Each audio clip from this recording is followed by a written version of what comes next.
Então, vamos lá, nono, vocês irão fazer para mim 386, tá? E 387. Então, vamos lá, essa parte, gente, é um pouquinho enjoadinha, de repente hoje vocês terão um pouco de dificuldade, mas é normal. O que, assim, é importante, se não entender, assista novamente o vídeo com a explicação, tá? Porque aqui vocês têm que entender a questão de visualizar no gráfico, né?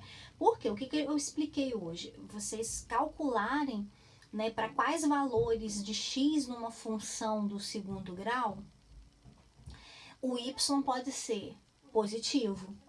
Para quais valores de x numa função de segundo grau, o y vai ser negativo, certo? E para analisar isso não tem jeito, eu tenho que jogar no gráfico para eu poder visualizar a parábola, tá bom? Então vamos lá, na questão 1, ele me deu o esboço de uma parábola. Observa que a parábola não corta o eixo x. Eu já falei para vocês que quando ela não corta o eixo x, é porque algo aconteceu, né, na hora que eu desenvolvi o zero dela. Então, de acordo com essa função, vocês irão responder qual o sinal do coeficiente A. Tia, mas não tem o coeficiente A, gente. Ele quer saber o sinal, se é positivo ou negativo. Então, só para lembrar, essa concavidade da parábola, quando ela é voltada para cima, é porque o A é o quê? Aí eu vou deixar para vocês colocarem. É porque o A é maior que zero ou menor que zero? Então, a resposta é uma dessas duas. Na letra B, o que podemos afirmar sobre o delta? Lembra que quando eu quero calcular em quais pontos, né, a parábola corta o eixo x, eu tenho que chamar a função igualar a zero. Se o delta é positivo, eu acho 2 pontos que a parábola vai cortar o eixo x. Quando o delta é zero, eu só encontro um ponto que corta o eixo x. E quando... Então, para isso acontecer, tá vendo que a parábola não cortou o eixo x, é porque o delta é o quê? Aí eu vou deixar também para vocês pensarem.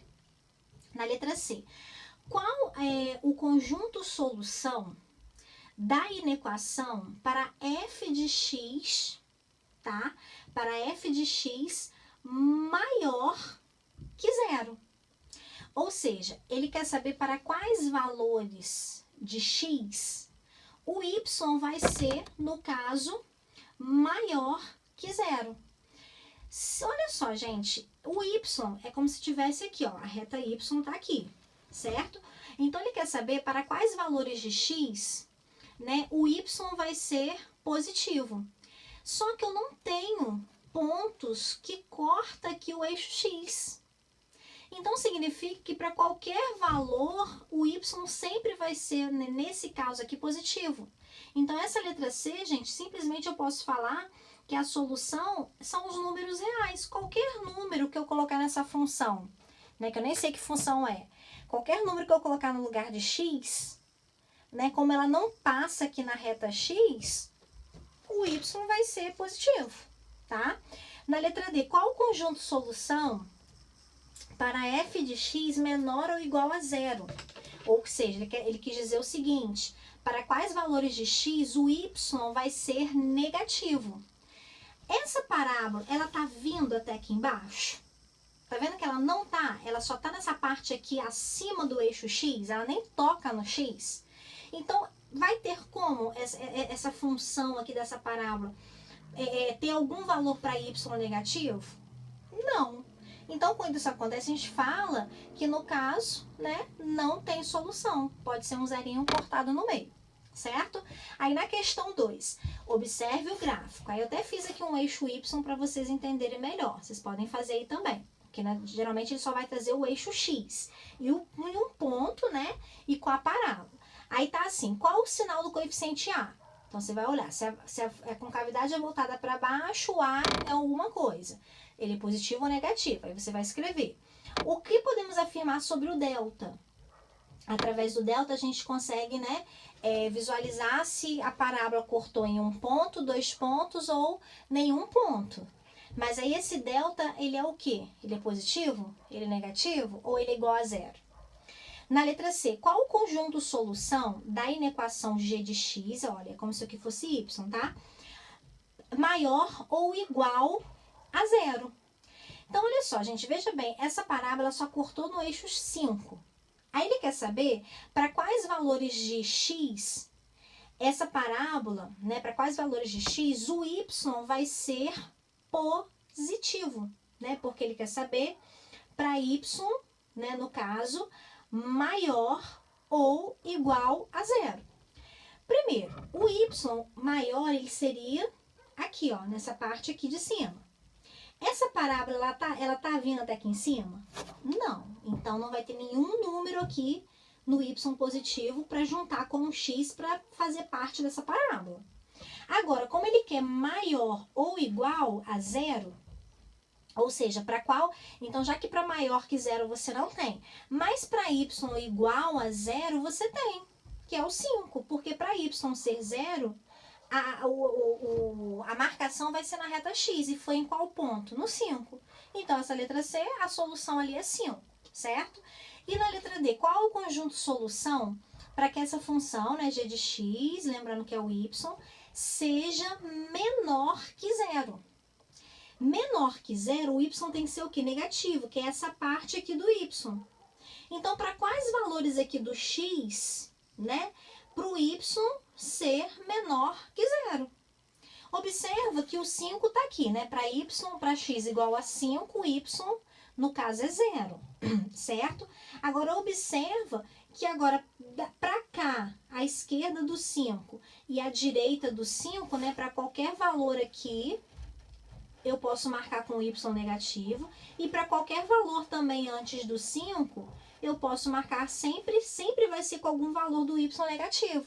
Então, qual é a solução para quando y é menor que zero? Qualquer número menos o 5, certo? Ou seja, pode ser qualquer... Como é que a gente coloca? Vocês podem colocar da seguinte maneira.